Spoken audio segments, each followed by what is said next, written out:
बंद है, सारा कोर्ट बंद है, हमसे डटकर है।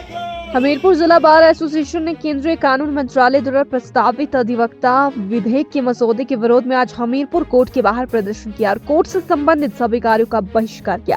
बार एसोसिएशन का मानना है कि इस काले कानून के चलते वकीलों को कई समस्याओं का सामना करना पड़ सकता है, जिसका सभी विरोध करते हैं। आपको बता दें कि केंद्र सरकार 1961 के अधिवक्ता कानून में संशोधन करने जा रही है। वकीलों का एक बड़ा तबका संशोधन बिल का विरोध कर रहा है। आज न्यायिक परिसर के बाहर जिला बार एसोसिएशन के अध्यक्ष सुरेश कुमार की अगुवाई में वकीलों ने केंद्र सरकार के खिलाफ प्रदर्शन किया और अधिवक्ता संशोधन बिल को वापस लेने की मांग की। जब आजाद भारत की नींव रखी गई तो वकीलों का एक बहुत ही योगदान रहा और उनका जो इतिहास है वो संघर्षपूर्ण रहा और जिनकी वजह से देश को आज़ादी मिली। और एडवोकेट एक्ट 1961 की फॉर्मेशन हुई और जिसके तहत इंडिपेंडेंस ऑफ जुडिशरी के साथ इंडिपेंडेंस ऑफ एडवोकेसी को भी अपहोल्ड किया गया। आज स्थिति क्या है? स्थिति ये है कि केंद्र सरकार चाहती है कि बार काउंसिल के अंदर सरकार के नुमाइंदे हों, सरकार के नुमाइंदे वकीलों की कंप्लेंट्स को सुने। प्रोफेशनल मिसकंडक्ट की सेक्शन 35 की कंप्लेंट्स की इंक्वायरी जो है रिटायर्ड जो कोई IAS ऑफिसर या ये गवर्नमेंट के चहेते लोग जो हैं वो बार काउंसिल की डिस्ट्रिक्ट कमेटी के मेंबर बने, जिसका बिल्कुल हम कड़े शब्दों में निंदा करते हैं, विरोध करते हैं। दूसरी बात, अगर कोई वकील किसी क्लाइंट का मुकदमा हार जाता है तो उसमें यह प्रावधान करने का प्रयास किया जा रहा है कि वो क्लाइंट जो है वकीलों के ऊपर मुकदमा कर सकता है।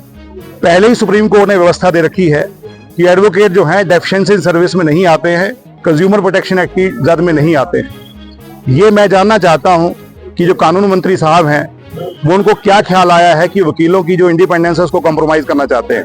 देखिए, देश की हालत ये है, जो इंस्टीट्यूशन की ऑटोनॉमी है वो धीरे धीरे हर इंस्टीट्यूशन की ऑटोनॉमी को खत्म किया जा रहा है। सिर्फ एक वकीलों का ऐसा वर्ग है जहां पर वकील अपनी आवाज उठाते हैं, जो विक्टिम है, जो पीड़ित है, उसके लिए खड़े होते हैं, समाज में उसके लड़ते हैं। अब केंद्र सरकार की कोशिश यह है कि सबसे मजबूत वर्ग जो है, जो लोगों की आवाज उठाता है, उसकी आवाज को कुचलना है। तो मैं इसकी कड़े शब्दों में निंदा करता हूं। सुरेश जी की लीडरशिप में आज बार एसोसिएशन इकट्ठी हुई है और हम इसका पुरजोर विरोध करते हैं। जो हमें एक कॉल ऑफ करने की जो बात बीच में आई है, अभी सिर्फ बिल होल्ड किया गया है।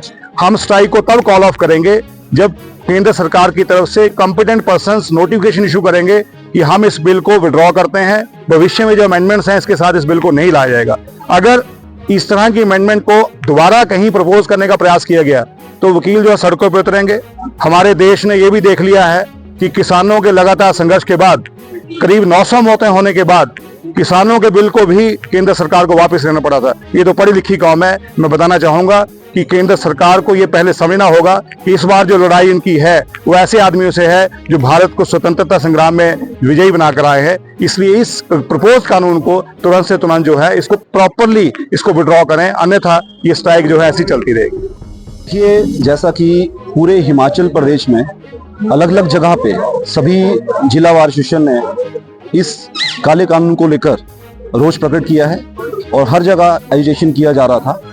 और हमने जैसा कि शनिवार को 20 तारीख को हमारा जनरल हाउस हुआ, उसमें डिसाइड किया गया कि हम भी इस काले कानून को लेकर यहाँ पे स्ट्राइक करेंगे और कोर्ट का फुली एब्सटेन करेंगे, जिसको लेकर हमने आज 24 तारीख को एब्सटेन रखा है और एक स्ट्राइक रखी थी। लेकिन आज जब सुबह जैसे पता चला कि ये प्रपोज जो अमेंडमेंट बिल है इसको होल्ड पे रख दिया है, तो लेकिन उसकी हमें कोई ऑफिशियल नोटिफिकेशन नहीं आई है, तो इसीलिए हमारा जो आज का एब्सटेन था और स्ट्राइक थी, इसे हमने सुचारू रूप से चलाया है और चली रहेगी।